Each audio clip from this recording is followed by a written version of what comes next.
Ohio State beats Rutgers 35-16 here in Piscataway. Last time they're going to be here as Big Ten East rivals. Not going to be here again for several years. So the Rutgers came in with a defense today that seemed like it was, primed to not go out as a doormat, I guess, in that part of the rivalry. But Ohio State improves to 10-0, and we got to catch you up on some injury issues for Ohio State. Denzel Burke did not make this trip. Lathan Ransom did not make this trip. So that was two starting DBs who were out at the start of the game. Then Josh Proctor gets hurt while making part of the play of the game that led to Jordan Hancock's 93-yard touchdown return. We talked to Josh Proctor after the game, though. And if there was a long-term, he said his head was kind of ringing. But if there was long-term, after the play, not when he was talking to us, if there was long-term injury concerns, I don't think we would have been talking to him today. So that's a good sign that Josh Proctor will be playing next week against Michigan State. Tommy Eichenberg left this game in the fourth quarter. We saw him trotting to the locker room, came out with a big ice wrap on one of his arms, left elbow, I think. We will see what that is. I was trying to overhear in the locker room, outside the locker room, what they were saying about him, and it sounded like maybe there's an evaluation that's going on back in Columbus. Who haven't I talked about on defense? Defense?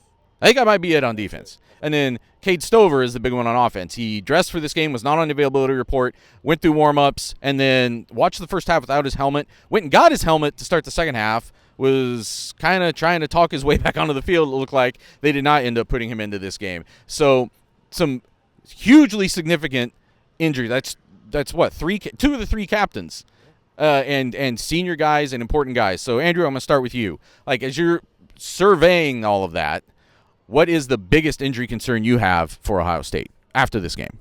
Can I say all of the above? Actually, I want to say real quick, Devin Brown did dress today. I talked to him as we were walking back out on the field. He said if Kyle McCord had gotten hurt, he would have gone in. But if they were just winning in the fourth quarter, it probably would have been Tristan Gebbia. So it was like an emergency situation. Devin Brown was available today. Yeah, again, can I say all the above? Am I allowed to say everyone? No, you got to pick one. I'm going to say Cade Stover. And I understand that there's a lot of injuries on defense, and I understand that there are a lot of, you could kind of point to this guy and this guy and this guy. Steven was doing the math on his fingers when we were talking about the guys that are injured. But what did we see from Kyle McCord today that he did in the passing game? A lot of dump-offs, and he found Travion Henderson a lot. And if this, we've talked about this on Buckeye Talk, this is 9 games through the season. At some point, you are what you are, and we're not going to see Kyle McCord in New York for the Heisman Trophy.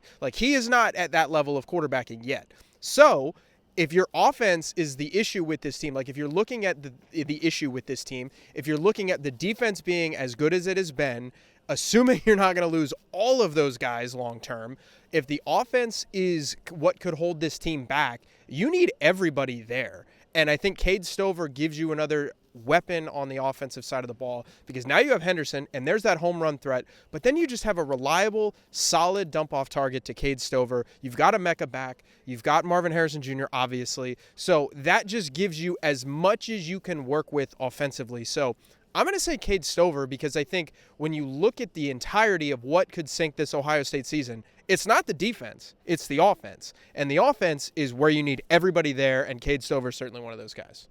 The way I did forget one on defense, JT Tuimoloau did not leave this game, but was a little bit banged up after a play. Came over, athletic trainer talked to him, kind of gave Larry Johnson a thumbs up, but after the game, he had some ice on his hand too, so we'll see what that is going to next week. Steven, what is your pick for the biggest injury concern coming out of this game? I agree with Andrew. It's Cade Stover, and it's because there is a significant gap between what they can do when he is on the field and when he is not on the field, and I don't think that's necessarily true to the same extent at the other spots. Tommy Eichenberg is a second-team consensus All-American last year. Cody Simon's been pretty awesome. It's okay, so play Cody Simon.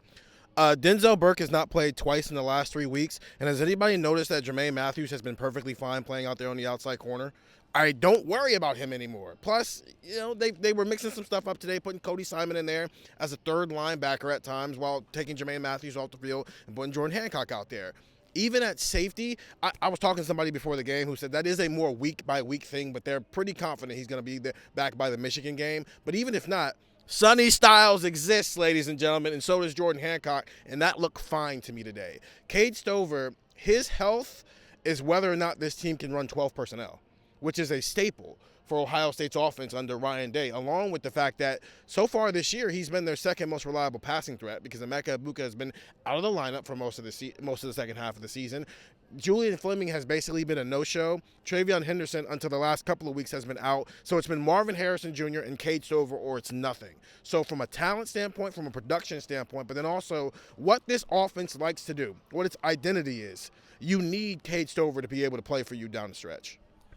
So here's why I'm not going to say Cade Stover. Because we said Cade Stover? No, because Cade Stover, I think, could have played today.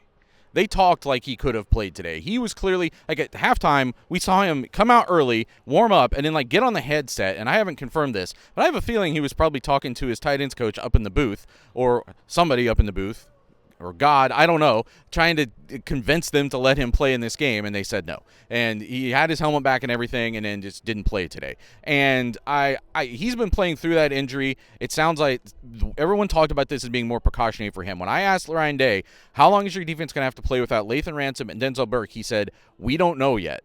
And that is a bigger concern. But I actually think I'm going to vote for Tommy Eichenberg. Now, that's the one that we know the least about. He like trotted to the locker room. He was giving people handshakes and stuff on the sideline. It doesn't look devastating. I'm just trying to think if they find out it's something worse and he can't play against Michigan, this defense is a lot worse against the team that it needs to beat more than any other team and the team that it might need its best linebacker play against all season. And so with what we know right now, which admittedly isn't very much, that would probably be number one on my list of injury concerns. I think Cody Simon is very capable of coming in and replacing him if he needs to, certainly for the next week against Michigan State, and maybe even that day against Michigan. But what Tommy Eichenberg means to this team, just the kind of the essence, the identity of this defense, what he means as a leader, what he means as a guy that gets people out there and does calls and organizes things. That stuff it doesn't show up in stat sheets, to use that cliche. It's critical stuff. So I think Ohio State is certainly hoping today, as it heads back to Columbus, that it finds a way to get him back on the field. Hopefully he is not significantly hurt. But all those guys, it's also concerning to be at this juncture of the season and having a list of like Ohio State's all Big Ten first team nominees basically not leaving this game with some sort of nicks and abrasions and ice packs and stuff. It's concerning for them, and they're going to try to get them back as soon as they can. But they also have 2 games before the Michigan game that they'll be favored to win in, and maybe they can ease their way through those 2 and get those guys back at full health for Michigan. Get the text 614-350-3315, because as soon as we have real updates on those injuries and potential absences and everything else, that's where we go to it first from cleveland.com.